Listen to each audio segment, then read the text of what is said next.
Yeah, no, well, I think the whole narrative war has been Bem, eu acho que toda a guerra de narrativas tem sido muito prejudicial e está essencialmente criando realidades alternativas.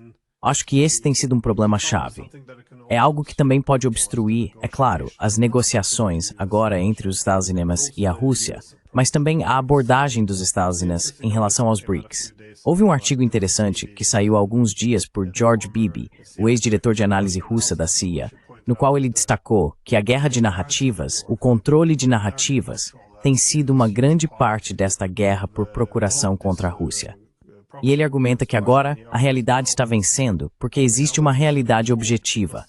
Acho que este é um ponto muito importante a ser transmitido, porque você percebe que uma bolha de realidade estranha, especialmente aqui na Europa, foi criada. Por exemplo, agora que os Estados Unidos conversam com a Rússia, há uma razão por trás disso.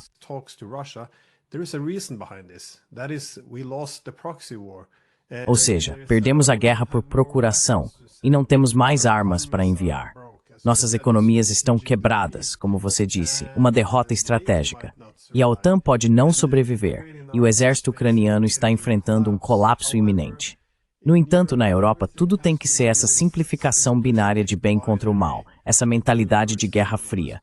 Então, quando vem Trump conversando com os russos, como podem explicar isso? Eles discutem o que realmente está acontecendo no terreno. Quais são as alternativas para fazer um acordo com a Rússia quando estamos perdendo? Não, eles dizem, bem, ou você é pró-Ucrânia ou é pró-Rússia. Se você é pró-Ucrânia, continuará lutando, não importa o quê, mesmo que a guerra tenha sido perdida. E dado que ele quer conversar com a Rússia, bem, agora ele é pró-Rússia.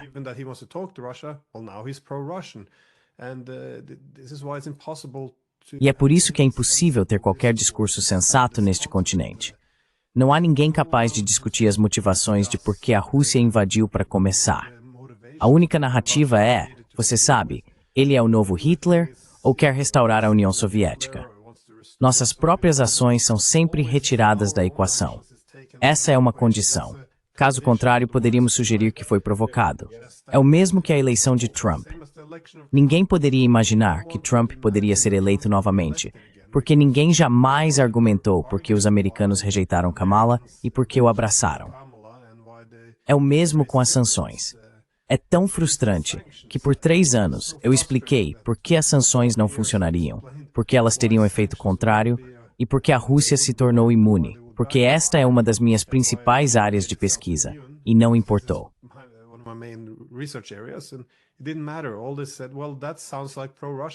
Tudo o que disseram foi que isso soa como argumentos pró-Rússia ou narrativas pró-Rússia, porque se você é pró-europeu ou pró-ucraniano, então você apoia sanções e repete essas narrativas.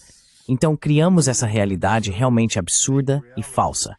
E é sim, a Europa está se destruindo, e estamos ajudando a destruir a Ucrânia também. E qualquer um que discorde disso é pró-Rússia e anti-Ocidente. É simplesmente além. E é por isso que estou um pouco preocupado com quem está realmente alimentando informações para Trump aqui. Como você vê isso? Você acha que é tudo para mostrar essa amizade com a Rússia, ou ele vê o que está acontecendo no terreno? Porque ele parece frequentemente dizer as coisas certas. Mas acabei de ver que agora os ucranianos concordaram em entregar muitos dos recursos para os americanos. E de repente, Really tinha alternativa. ele está falando sobre como as armas são ótimas. Você sabe, como eles enviaram Javelins, o que você sabe, escalou o conflito e contribuiu para a guerra desde o início. Você o vê.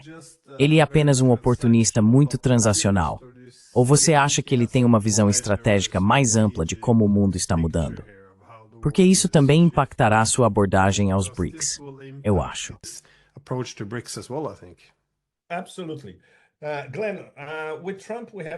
Absolutamente. Glenn, com Trump, temos que seguir o dinheiro sempre. Então ele chegou à conclusão, mesmo antes de ser eleito, de que esta guerra é um negócio muito ruim, especialmente para os Estados Unidos. Então o que ele faz? Ele transfere o custo do pós-guerra, assumindo que a guerra continuará, porque é exatamente isso que a União Europeia e a Comissão Europeia querem. Esses tolos realmente acreditam que podem vencer uma guerra contra uma superpotência como a Rússia. Ok, deixem eles pensarem nisso e cometerem harakiri em progressão. Sem problema. É problema deles. Agora eles têm um problema extra porque têm que pagar. Então o que Trump faz? Ok, vocês querem continuar a guerra? Sem problema. É problema de vocês. Vocês têm que arcar com 5% do PIB. Todos vocês. Nós não vamos contribuir mais do que já fizemos. Queremos nosso dinheiro de volta, que é, como você acabou de mencionar, esse acordo de basicamente extração e exploração dos recursos naturais ucranianos. Isso é típico do Trump. Então, pelo menos vamos recuperar nosso dinheiro, ou até mais do que nosso dinheiro. So at least we're going to get our money back, or even more than our money. We're going to recoup our non-investment, in fact. Vamos recuperar nosso não investimento, de fato. Então ele já transferiu o fardo de tudo que acontece com a Ucrânia, reduzida a partir de agora para a União Europeia. Como eles vão continuar com sua estratégia de guerra? Ninguém sabe porque eles não têm esse tipo de dinheiro, ponto final, para começar. Eles não têm armas, ponto final. Isso significa que terão que comprar quantidades inimagináveis, para citar novamente os húngaros, de armas dos americanos. Então, os americanos vão ganhar 2 vezes com tudo isso. E o mais extraordinário é que aqueles idiotas em Bruxelas realmente não veem isso. Agora, com o novo chanceler da Alemanha, da BlackRock, temos uma ideia de que alguns deles estão começando a entender a situação.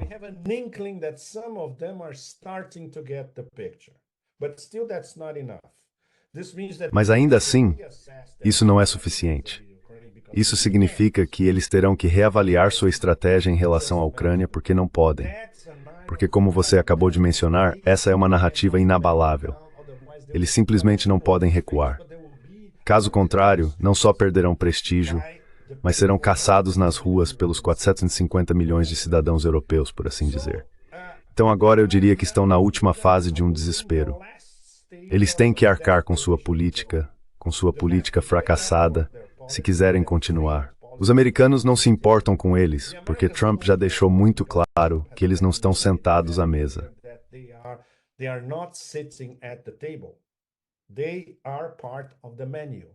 Eles fazem parte do cardápio. Este é o título de toda a história. Porque, como você sabe muito bem, ambos vivemos na Europa. Você mais do que eu. Mas ambos vivemos na Europa parte do nosso tempo. E vemos como essas elites europeias são tão arrogantes e ignorantes ao mesmo tempo, e com um complexo de superioridade que é absolutamente impossível de se livrar. Então eles não vão mudar sua atitude, aconteça o que acontecer. Agora eles têm que encontrar o dinheiro que não têm para pagar pela continuação de sua derrota estratégica a longo prazo. Eles não podem contar com os americanos para isso. Eles não podem contar com o Sul global, a maioria global, nem mesmo com partes do Norte global. Eles serão ainda mais antagonizados pelo Sul global e pela maioria global. E é isso.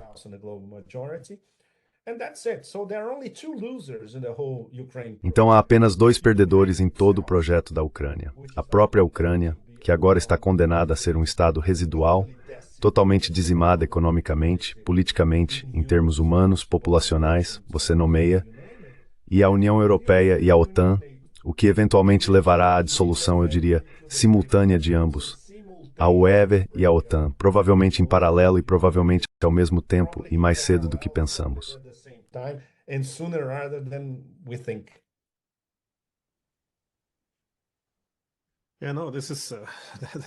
Sim, não. Isso é novamente o que eu quis dizer com a absurdidade do discurso e o que acontece quando você vive numa bolha. Porque agora a UE, claro, vai gastar dinheiro que não tem para comprar armas que não existem a fim de continuar uma guerra. Que os russos, americanos, chineses e a maioria dos ucranianos, aliás, realmente querem acabar. E tudo isso deveria fazer sentido, e todos estão se parabenizando por estarem do lado certo da história. Não, é bastante extraordinário. E acho que um bom exemplo disso, não sei se você tem acompanhado a discussão do G7, porque Trump está sugerindo que talvez a Rússia deva ser reintegrada para que volte a ser o G8. E os europeus, você sabe, não estão interessados. E os russos disseram que não estão interessados. Sim, eles não vão impor condições rigorosas. Mas, na verdade, os europeus podem estar na mesma página que os russos, porque a suposição é que os russos querem voltar, que estão ansiosos para ter um assento à mesa na Europa, que está bem, sejamos honestos, em chamas no momento. Mas os russos estão com os BRICS. Eles estão preparando um futuro no Oriente e no mundo não ocidental, não necessariamente para serem anti-ocidentais, mas simplesmente para fazer o Ocidente importar menos. E este é, acho, o objetivo principal dos BRICS, não ser anti-ocidental, mas menos ocidentalizado. E então, toda essa questão, se formos para a próxima discussão na Europa, será sobre permitir ou não que a Rússia se junte ao G7, o que realmente não interessa a ela. Isso só mostra uma desconexão, não é? Sim.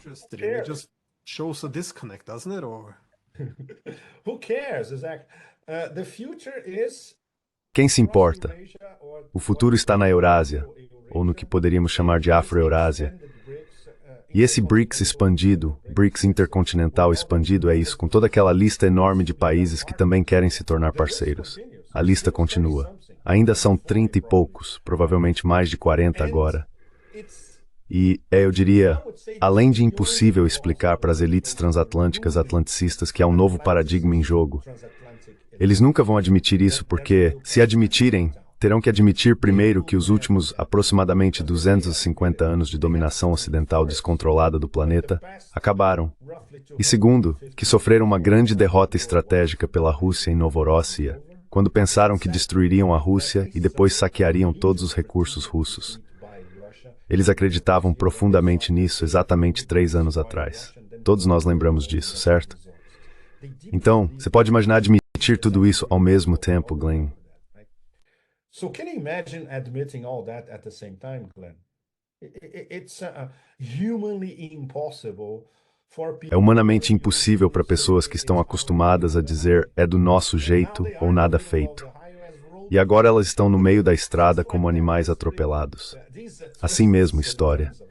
Essas reviravoltas da história são sempre fascinantes, certo? Mas essa é a posição em que se encontram. As Américas são diferentes. Ainda é um império. Todos nós temos que conviver com isso. Existem maneiras de conter o império e tentar, digamos, ter um diálogo com o império, como Lavrov e Ryabkov estão sempre dizendo. Considerando a história, geografia, cultura e os interesses estratégicos de outras nações, é claro que é possível ter um diálogo. Isso terá que começar do zero. O que estamos testemunhando agora é um relacionamento entre Estados Unidos e Rússia reiniciando literalmente do zero. Restarting from literally scratch. Only what? 3 weeks ago, Apenas o quê? 2 ou 3 semanas atrás, Ryabkov estava dizendo, e você se lembra disso muito bem, que as relações entre os Estados Unidos e a Rússia estavam à beira do colapso, de um abismo praticamente. Então eles têm que começar a sair do abismo e, vamos começar, a ter missões diplomáticas de ambos os lados, grupos de trabalho, e então vamos começar a falar sobre problemas específicos, incluindo a guerra na Ucrânia. Então é aqui que começamos agora. É o início de um processo muito, muito longo. E a Europa está auto-excluída desse processo. Então agora temos 2 superpotências conversando entre si, e a outra, a China, observando a margem, mas aprendendo com todo esse processo. Voltando ao início da nossa conversa.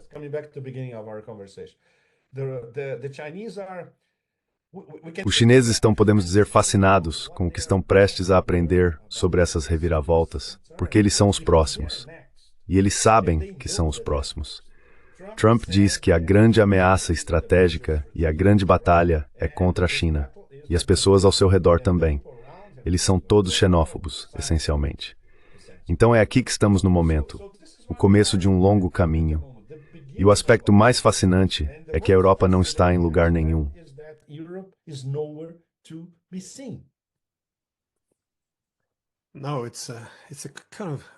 Não, é meio incrível que isso tenha sido há apenas 3 semanas, quando parecia que os Estados Unidos e a Rússia estavam caminhando para um grande conflito e confronto. E agora, é claro, você tem os americanos votando ao lado da Rússia na ONU. Mas isso é frequentemente o que Trump é criticado, que sua administração está fazendo essas grandes mudanças. doing these huge shifts, but this is also some pragmatism when you. Mas isso também é um pouco de pragmatismo quando você percebe que o modelo hegemônico na Europa entrou em colapso. Em algum momento, é preciso fazer uma correção de curso. Acho que esse é o problema que você apontou na Europa, que eles se tornaram tão ideológicos e tão presos em suas próprias narrativas que veem que isso está chegando ao fim, e ainda assim não conseguem mudar de rumo. Em vez disso, estão reclamando de serem excluídos das negociações mais importantes que estão acontecendo agora. Mas ainda assim não estão dispostos a conversar com seus pares. Eles mostram que têm expectativas irreais, mostram que são pouco confiáveis, e ainda assim reclamam que estão excluídos.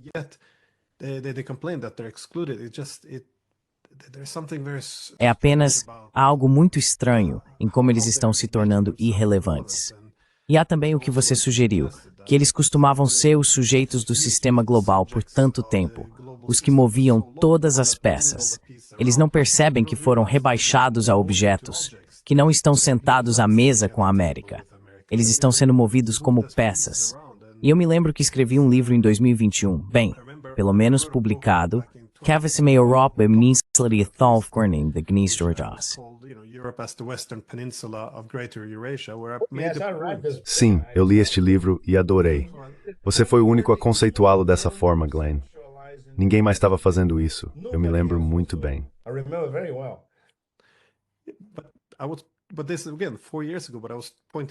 Mas isso é, novamente, há 4 anos. Mas eu estava apontando para onde estamos indo agora. E isso é em um sistema multipolar. Os americanos vão exigir mais da Europa, ou seja, façam seus 5%, transfiram indústrias para a América, comprem nossa energia cara, nossas armas caras e sejam mais obedientes. E se afastem dos russos e chineses. E ao mesmo tempo, a própria América, sendo menos relevante, pegaria seus recursos limitados e se voltaria para a Ásia. Então, para a Europa ser semelhante, ela teria que começar a se diversificar.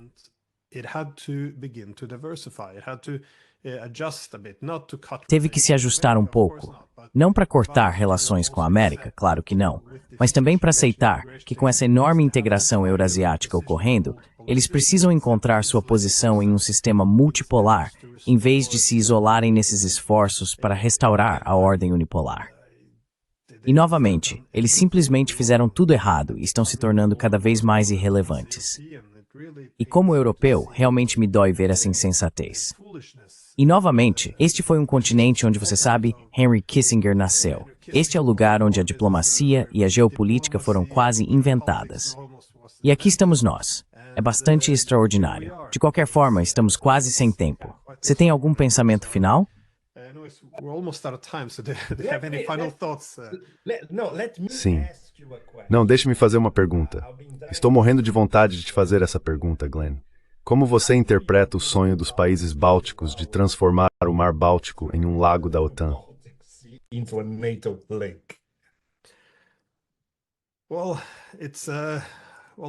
Bem, à primeira vista, parece um pouco comédia. Esses são os 3 pequenos estados bálticos. Eles nunca tentaram encontrar alguma reconciliação com a Rússia, e isso foi parte do problema pós-Guerra Fria. Ao colocá-los apenas em um bloco militar, eles foram incentivados a buscar o que consideravam ser justiça histórica, ou sim, vingança contra a Rússia. Então eles conseguiram se safar com muito disso, e se tornaram esse banjo de uma nota só, onde a única política externa que tem é ser mais duros contra a Rússia.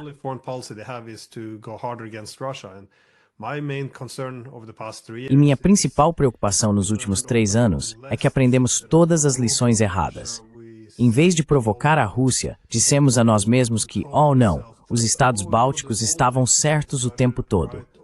Putin é Hitler e a Rússia é má. Então, essencialmente, entregamos as chaves do carro aos estados bálticos e dissemos, sabe, conduzam nossas políticas externas. Agora, a chefe de política externa da UOME, Kaja Kallas, está sentada lá dizendo, oh, não acreditamos em diplomacia, não com a Rússia. Sabe, não falamos com criminosos de guerra. Então, nossa principal diplomata não quer fazer diplomacia. Em vez disso, ela está falando abertamente sobre dividir a Rússia em países menores. We gave the car keys to maniacs. Quero dizer, entregamos as chaves do carro para maníacos, para ser honesto. Maníacos, exatamente. E a UE se tornará irrelevante porque nos próximos anos, não apenas anos, meses, semanas, a relevância e o futuro da UORI dependerão de sua capacidade de se ajustar a essas novas realidades. E colocamos loucos, efetivamente, ou uma louca nesse sentido, no comando da UE. Então, acho que é muito desastroso. Mas acho que o problema é um pouco mais amplo. Ou seja, ao expandir a OTAN, incluindo Finlândia e Suécia, acho que isso é uma ameaça histórica para a Rússia, que tem sido, você sabe, desde que a Rus de Kiev se dissolveu e perdeu sua conexão com vias navegáveis confiáveis, uma grande parte da história russa tem sido a tentativa de obter acesso a corredores marítimos confiáveis. Concordo.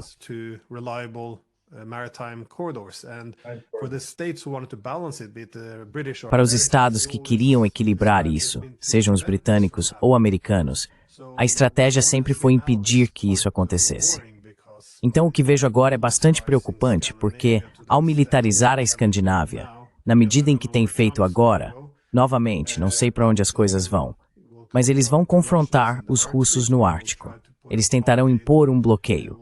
Bem, estão falando abertamente sobre impor um bloqueio aos russos no Mar Báltico. Você tem oficiais da OTAN dizendo que, agora que temos Finlândia e Suécia, podemos essencialmente transformar o Mar Báltico em um lago da OTAN. Isso é algo que também os Estados Bálticos e a Polônia continuam repetindo. Isso colocará grande pressão sobre Kaliningrado. Um ex-secretário-geral da OTAN disse que no futuro poderíamos impor um bloqueio a São Petersburgo.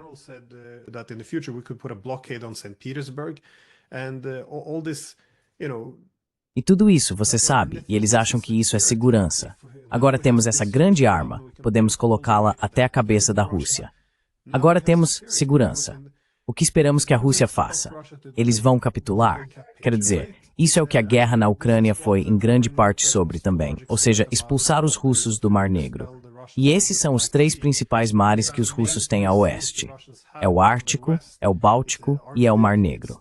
Na Ucrânia, não conseguimos expulsar os russos. De fato, agora, como resultado, os russos têm uma presença muito maior no Mar Negro. Mas no norte, nos dois mares do norte, o Ártico e o Mar Báltico, estou bastante preocupado com isso. Porque os europeus ainda, quando falam sobre segurança, não falam sobre equilibrar dissuasão com tranquilização.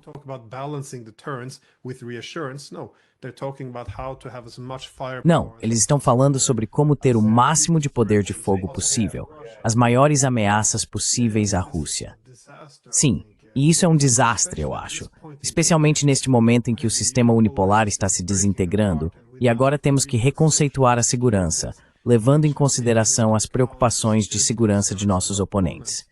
É nesse momento que vamos apontar essa arma para a cabeça da Rússia. Quero dizer, é insano. Ao mesmo tempo, a América está recuando, não quer estar tão envolvida na Europa. Então, o que diabos estamos fazendo? É realmente absurdo de assistir.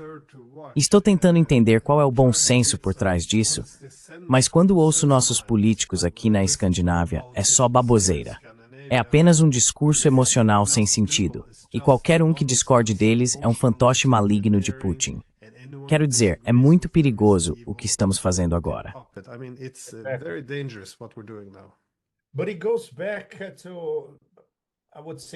Mas isso remonta, eu diria, ao centro da nossa conversa, Glenn.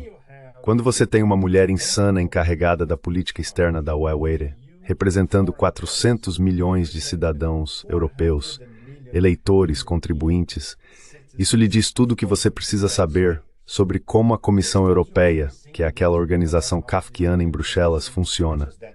Você só precisa de um dia para andar pelos corredores da Comissão Europeia para saber como ela funciona. Está além de Kafka. Então isso lhe diz tudo o que você precisa saber sobre como a Europa é governada. A Europa não é governada, como todos sabemos, por Paris ou Milão ou Roma ou Madrid. Não. Nem mesmo Varsóvia. É governada por Bruxelas.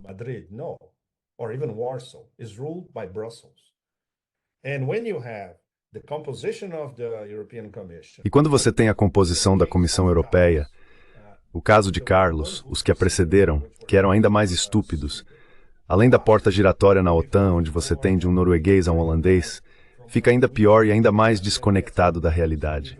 Isso é tudo que você precisa saber. Eu diria, como o poço e o pêndulo de Edgar Allan Poe, ambos estão mergulhando no poço. UE e OTAN como instituições europeias. Isso não é o que o cidadão médio, na Normandia, na França ou no Piemonte, na Itália, pensa sobre como a Europa deveria funcionar, ser governada em benefício dos cidadãos europeus. To the benefit of European citizens. Not at all. It is a Kafkaesque Orwellian De forma alguma. É um mecanismo kafkiano e orwelliano com sua própria agenda. E é impossível incutir razão no funcionamento dessa agenda, como você mencionou muito bem, em diferentes locais. Então é isso. Isso explica por que essa desconexão, como uma máquina disfuncional, é capaz de sobreviver. Seu mecanismo é sua própria sobrevivência. É isso. E com base nesse horizonte belicista, até os céus ou até o inferno, mais apropriadamente, certo? Se não mudarmos isso, os cidadãos europeus estão impotentes para mudar Bruxelas. O que acontece? Vamos pegar em forquilhas e ir para Bruxelas decapitar todas essas pessoas. Isso não vai acontecer.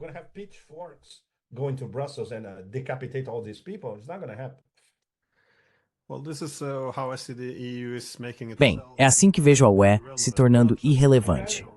Não apenas para deixar de lado a questão russa e os americanos, mas basta olhar para a China. Se a Alemanha quer ter uma economia competitiva e permanecer relevante, ela precisa encontrar alguns acordos econômicos, especialmente para a modernização com os chineses. Bem, pelo menos diversificar. Não se desligar da América, mas diversificar. Mas quando os alemães vão à China para tentar melhorar as relações e ter alguns laços econômicos, eles são seguidos pelos von der Leyens e os Kallas e o resto da burocracia da UPOME, que estão fazendo o oposto. Eles querem ser a UE geopolítica. Eles querem enfrentar os chineses e lançar algumas ameaças.